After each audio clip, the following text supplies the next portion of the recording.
Matius pasal 8 ayat 1 sampai ayat yang ketiga.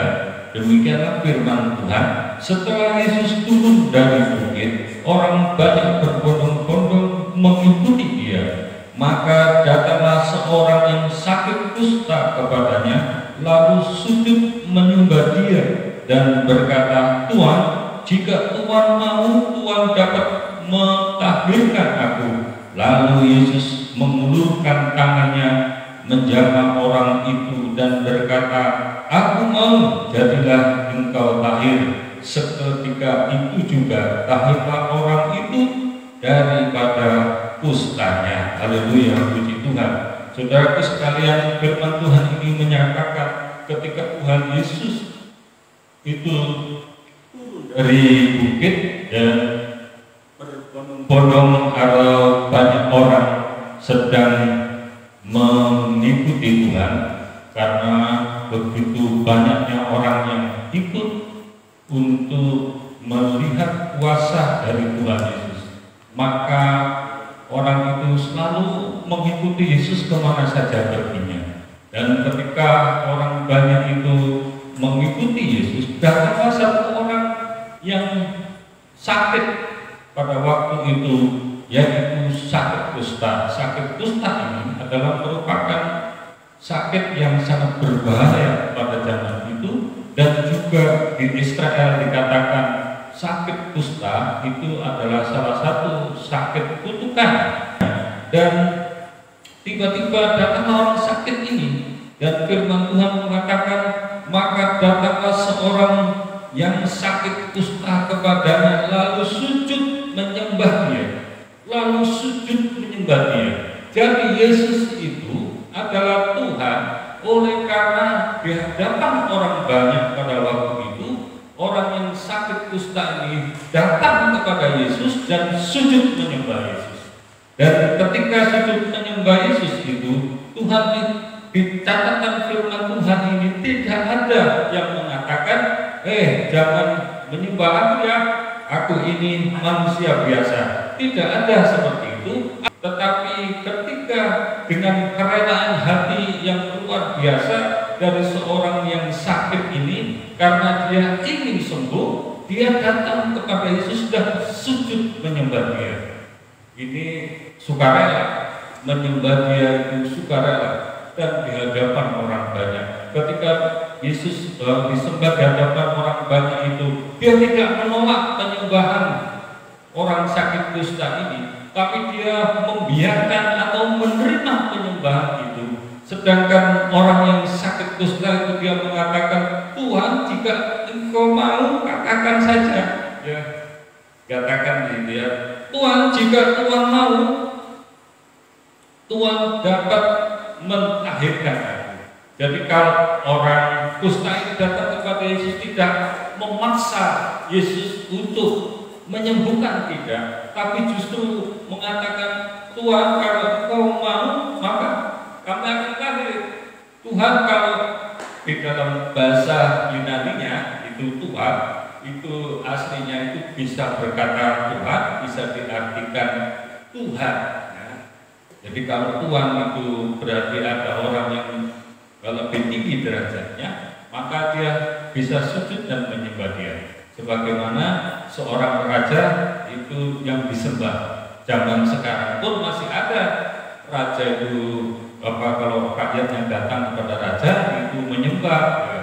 Contohnya kalau sudah lihat itu Raja Kaila, itu kalau warganya bahkan pejabat-pejabatnya datang di hadapan raja itu harus duduk menyembah, ya, seperti itu.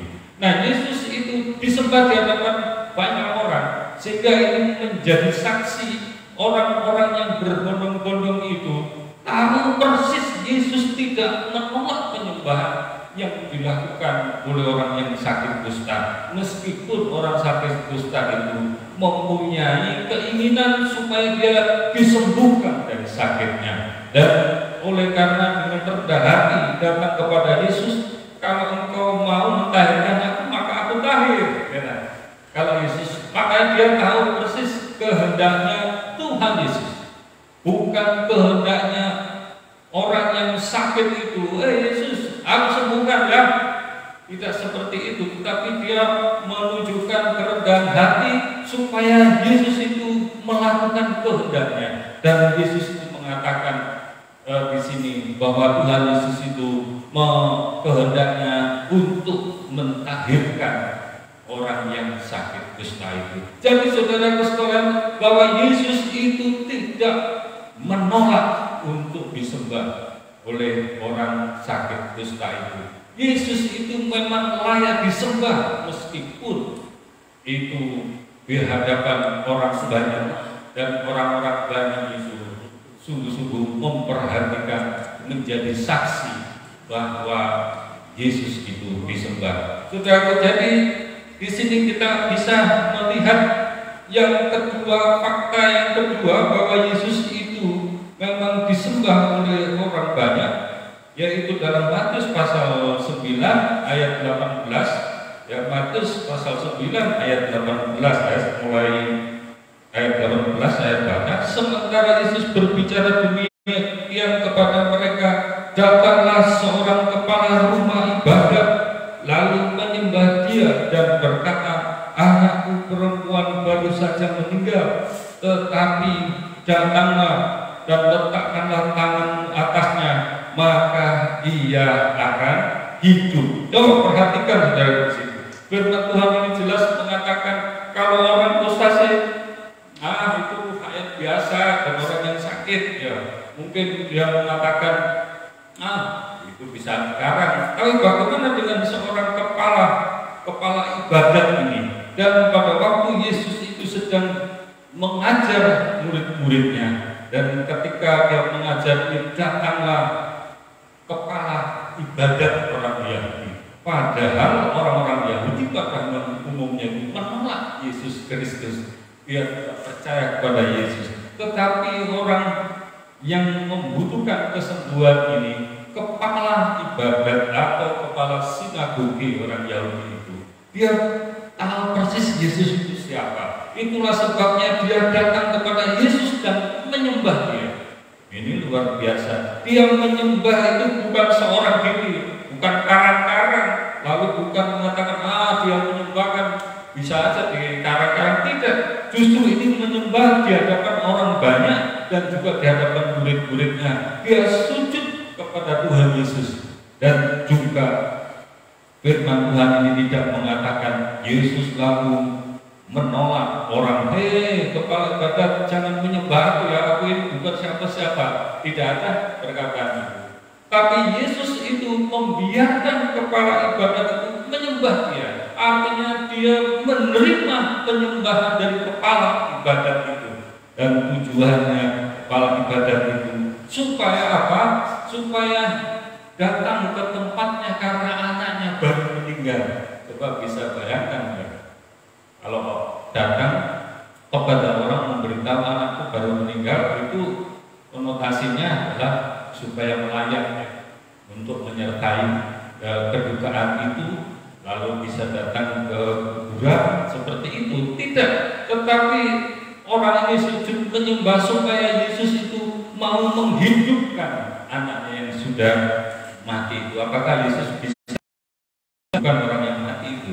Coba kita lihat di dalam Matius pasal 9 ayat 25, firman Tuhan mengatakan, setelah orang banyak itu diusir, Yesus masuk dan memegang tangan anak itu, lalu bangkitlah anak itu. Maka tersiarlah kabar tentang hal itu ke seluruh daerah itu. Jadi saudaraku sekalian, dalam firman Tuhan ini, kalau saudara membaca firman Tuhan ayat 18 sampai ayat yang ke-20, ayat 28, maka saudara akan melihat ceritanya bahwa orang banyak itu mengikuti Yesus untuk pergi ke rumah kepala ibadat. Dan di depan rumah kepala ibadat itu ternyata sudah banyak orang berduka cita, sudah mulai melakukan lagu-lagu penghiburan bagi yang meninggal. Tapi Yesus itu menyuruh diam semua orang-orang itu dan mengatakan dia bukan mati tapi sedang tidur. dan orang tertawakan, wah ini kok tidur, ini sudah mati ya. Makanya itu ada pelayan dan ada lagu-lagu penghiburan yang disampaikan. Tetapi ketika kita melihat bahwa Yesus itu pergi ke dalam kamarnya itu dan dipeganglah tangan anak itu, disaksikan oleh orang tuanya dan juga oleh murid-muridnya itu, Yesus anak itu bangkit lagi. Dia rohnya itu kembali kepada anak itu, sehingga anak ini kemudian diberikan kepada orang tuanya. Berita anak yang bangkit ini tersiar di daerah itu. Banyak orang tahu peristiwa ini. Jadi firman Tuhan yang jelas mengatakan kepada kita, Yesus itu memang Tuhan dan Dia memang layak disembah. Dia disembah oleh begitu banyak orang dan di hadapan orang banyak. Jadi kalau kita saat ini menyembah Yesus itu tidak salah. Justru orang yang mempertanyakan Yesus itu Tuhan ataukah Yesus itu manusia, justru orang yang seperti ini justru tidak mendapatkan berkat dari Tuhan, karena selalu protes, Yesus ini Allah, Yesus ini Tuhan. Seharusnya sikap kita itu seperti orang yang sakit kusta itu yang merindukan kesembuhan pribadinya, seperti kepala ibadat ini yang merindu supaya ada mukjizat di dalam keluarganya. Kalau seperti itu, pasti Tuhan akan memberikan mukjizat kepada saudara-saudara sekalian. Yang ketiga ini Yesus juga disembah oleh orang yang percaya, yang mau menyembah Dia oleh karena ingin disembuhkan juga. Coba lihat firman Tuhan di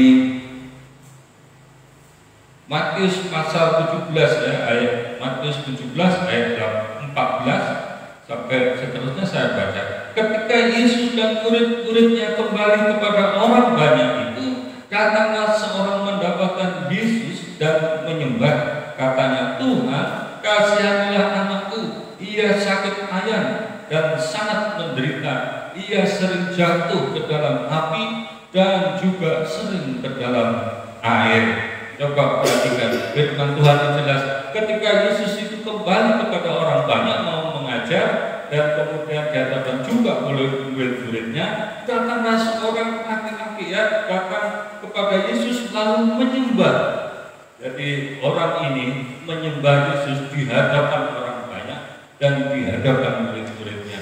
Jadi saudara, ketika orang laki-laki ini yang anaknya sakit ayan, bahkan sering sekali katakan jatuh ke api dan jatuh juga ke air, dan itu sungguh-sungguh sangat menderita orang yang sakit ayan ini. Dan ketika posisinya yang seperti ini juga tidak ada ayat firman Tuhan yang mencatat di situ lalu Yesus menolak penyembahan orang itu atau Yesus melarang orang lain itu menyembah. Tapi tidak demikian, firman Tuhan mengatakan apa? Justru Yesus diam dalam hal pengertian menerima penyembahan orang yang bapaknya datang menyembah untuk apa? Kesembuhan dari anaknya. Dan itu di hadapan orang banyak dan di hadapan orang-orang murid-muridnya. Jadi saudaraku, Yesus itu tidak menolak untuk penyembahan, tapi Yesus itu memang menerima penyembahan dari semua orang dan termasuk kepada bapak yang mempunyai anak yang sakit ayan. Lalu apakah Tuhan Yesus sanggup menyembuhkan? Dan firman Tuhan di Matius pasal 17 ayat 18 saya bacakan. Dengan keras Yesus menegur dia, lalu keluarlah setan itu daripadanya, dan anak itu pun sembuh seketika itu juga. Rupanya anak ini sakit ayan itu oleh karena ada setan di dalam tubuhnya, kerasukan setan sehingga dia sakit ayan. Rupanya sakit ayan ini bukan karena sakit yang secara medis, tapi sakit oleh karena kerasukan setan. Dan ketika Yesus itu datang di sana dengan keras, ya, Yesus itu menegur menegur setan itu sehingga setan itu keluar dari tubuh anak itu dan anak itu menjadi sembuh. sembuh oleh karena setan itu yang berkuat, dan sembuh oleh karena sakit ayam itu. Jadi saudaraku sekalian, 3 fakta ini yang menjelaskan kepada kita bahwa Yesus itu memang layak disembah, dan Yesus itu memang Tuhan yang sanggup menyembuhkan sakit apapun dan penderitaan apapun. Hari ini, jika saudara sedang menderita oleh karena sakit penyakit, datanglah dengan sungguh-sungguh kepada Yesus. Sembahlah Yesus. Yesus itu pasti akan menyembuhkan saudara. Saudaraku, kalau kita sekarang ini menghadapi situasi yang menakutkan, mengkhawatirkan seperti ini, jangan lupa datang kepada Yesus. Sembahlah Yesus. Maka Yesus itu akan memberkati kita sekalian. Jangan sangsi, setiap manusia itu pasti memiliki kesulitan-kesulitan. Tetapi kalau kita bersama dengan Yesus dan menyembah Yesus dengan sungguh-sungguh, Yesus akan memberikan jalan yang terbaik bagi kita sekalian. Demikianlah firman Tuhan. Biarlah firman Tuhan ini memberikan kekuatan yang baru bagi kita, semangat yang baru bagi kita untuk terus memuji dan memuliakan namanya. Mari kita berdoa. Demikianlah firman-Mu sudah kami dengar ya Tuhan. Biarlah firman-Mu ini menjadi berkat bagi kami, supaya kami boleh semakin hari dikuatkan, dihibur, dan ketika kami menghadapi tekanan hidup yang semakin berat, Tuhan menolong kami supaya kami mendapat kelegaan sebagaimana firman-Mu yang menolong orang-orang pada waktu itu. Kuasa-Mu tetap sampai sekarang. Itulah sebabnya kami memuji dan menyembah Engkau dalam nama Yesus Kristus.